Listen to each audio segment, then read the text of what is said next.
የክልሉ የሰላም እጦት መንስኤዎች ያልተገባ የማህበራዊ ሚዲያ ተጠቃሚ፣ ግጭት ቀስቃሽ ግለሰቦች ናቸው ተባለ። በማዕከላዊ ኢትዮጵያ ክልል የሚታዩ የሰላም እጦት መንስኤዎችና አባባሾች ጥቂት ግለሰቦች በሚያናፍሷቸው የሐሰት ወሬ ምክንያት በሚፈጠሩ ችግሮች ናቸው ተብሏል። የክልሉ መንግስት ለህዝብ ስጋትና አብሮ እንዳይኖር ምክንያት ናቸው በሚል ጥናት በማድረግ ከ500 በላይ ያልተገባ ዘገባ የሚያሰራጩ ግለሰቦች እንደሆኑ ደርሼበታለሁ ብሏል። እንዲህ አይነት ይፋዊ ዘገባዎች በክልሉ መንግስት ሲደረጉም ይህ የመጀመሪያው አይደለም።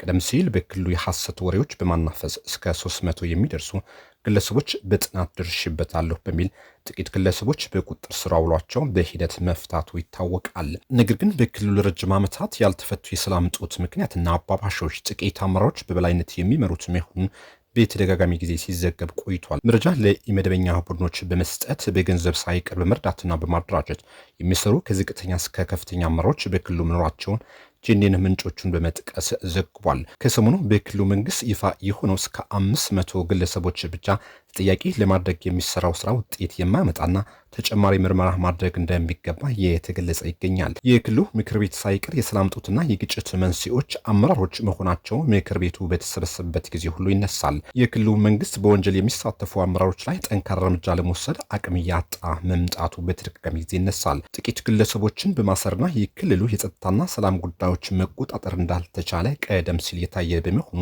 በክልሉ በግልጽ የሚታወቁ በወንጀል የሚሳተፉ ከክልሉ መንግስት ጋር በተቃራኒ የቆሙ አመራሮች መኖራቸው የሚታወቅ ሲሆን ለዚህም የክልሉ መንግስት ቆራጥ አቋም ካላሳየና እርምጃ ለመውሰድ ራሱን ካልፈተሸ ሰላም ሊመጣ እንደማይችል የተገለጸ ይገኛል።